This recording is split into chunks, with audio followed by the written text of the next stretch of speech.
Hello, my name is Professor Xavier Pick, and today I'm going to talk about the spirit of place, power and location.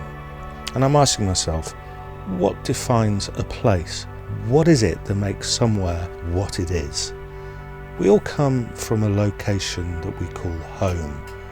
Day-to-day concerns may blur our experience of being, our wonder.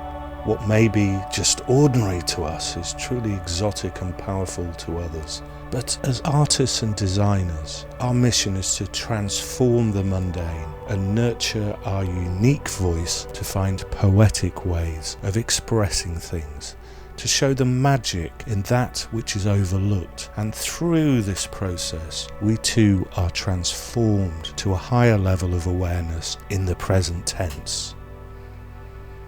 Alchemy is not an archaic, redundant concept. It is very much alive and essential for our well-being, our appreciation, our understanding, and most importantly, our gift to others. We transform things. We transform ourselves. We transform the world around us through being wholly aware of the spirit of place.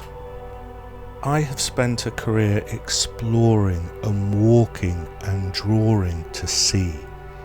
It has been a quest to find the spirit of place wherever home may be. The spirit of place, or genius loci, in historical terms, is the protective spirit of a place from classical Roman religion, but also the Jin of pre-Islamic worlds, the Kami of Japanese Shinto culture, the Green Man of pagan Britain, and many other ancient animist faiths throughout the world.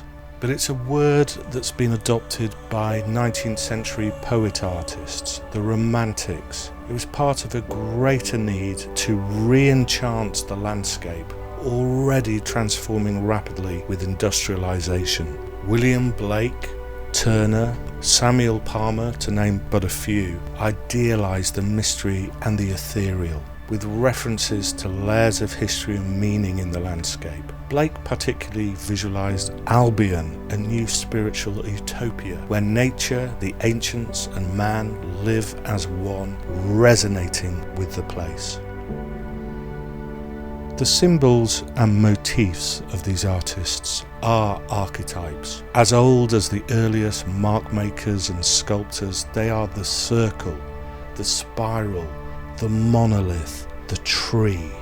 Contemporary artists such as Richard Long, Andy Goldsworthy, Peter Randall-Page continue this tradition. They make work that's there in the landscape, not in the gallery. It's work that resonates with the space and evolves as time and weather shape them into something else. And going back to these ancestors across the world, the temple builders, the sites of ritual to celebrate seasons, harvests and birth, things that matter, punctuated in bowl shape, hewn in stone and left to weather and endure.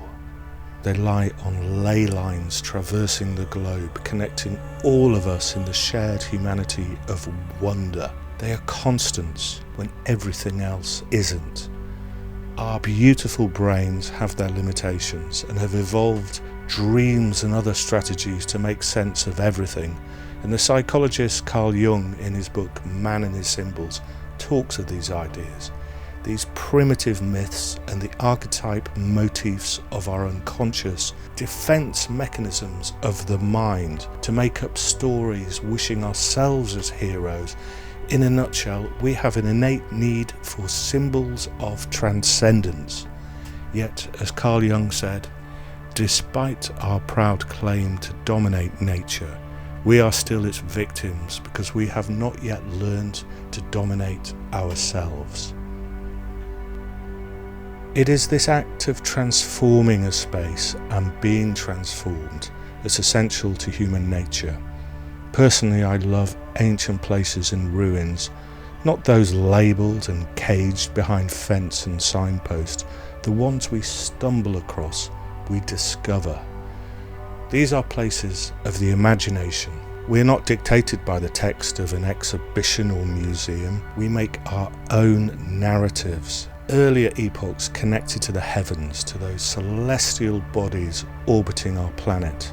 And those monuments are epic in scale and ambition, but it's the incidental aspects of wandering around these sites that make us truly wonder. It might be the plant forms growing on a rock, or the layers of carved graffiti over the ages. It might be the dialogue of the friends and loved ones who join us, these moments shared in these places of eons. But it's the solitary time, that time of meditation and pondering that takes us to where we should be.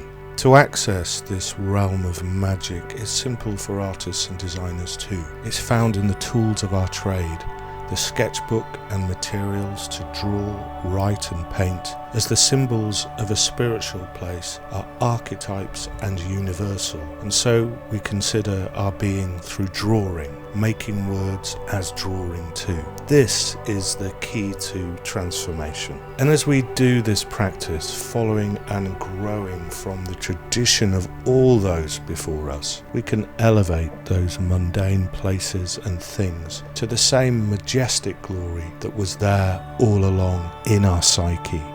There is a continued tradition in the UK of artists who respond to the landscape with drawing and make work about conflict. And I don't think this is an accident. I see with war artists such as Paul Nash, Edward Borden, John Piper and Eric Ravilius a celebration of what is important for the human psyche as a direct reaction to the darker side of humanity that they witnessed. Something we are all experiencing today in these extremely challenging times. My own work has mirrored this too. I've travelled to many conflict zones, but I've always been mindful of what can be learned from the ancients and the clues that they have left in the landscape. There is a realization that comes with this practice that peace and the common ground that unites all of us is really very simple. The world's fights and the concept of desire for more is so removed from what is experienced in these moments when your imagination is fueled by the energy when we're making work. For we truly see what defines a place when it lies next to something that it is not. The edge of a seashore, a city, the boundaries that mark this from that, from one world to the next. I started this discussion asking what defines a place, and we looked at the spiritual connection between symbol and location as a fundamental aspect of our psychology. We looked at how artists, poet makers have the tools to be transformed and to transform through making work in response to location. And as for what makes a place what it is, it cannot be defined by borders or numbers and statistics. We must liberate our subjectivity to look and feel closer to what's right there in the macro and the micro, to understand the interconnectedness of all things and phenomena. And in addition, whatever you practice, your working space, your setup must feel right. There is a lot to be said for feng shui, the correct placement of things in balance and harmony, and geometry too, the shapes and forms considered and thoughtful.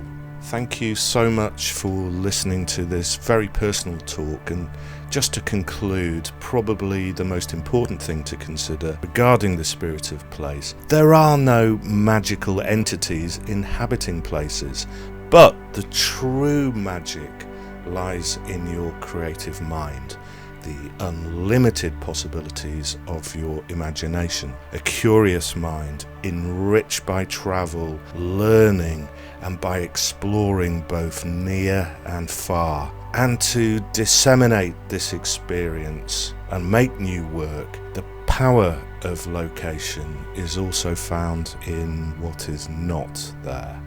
It is within the empty space to have clarity of thought and to breathe. Thank you so much.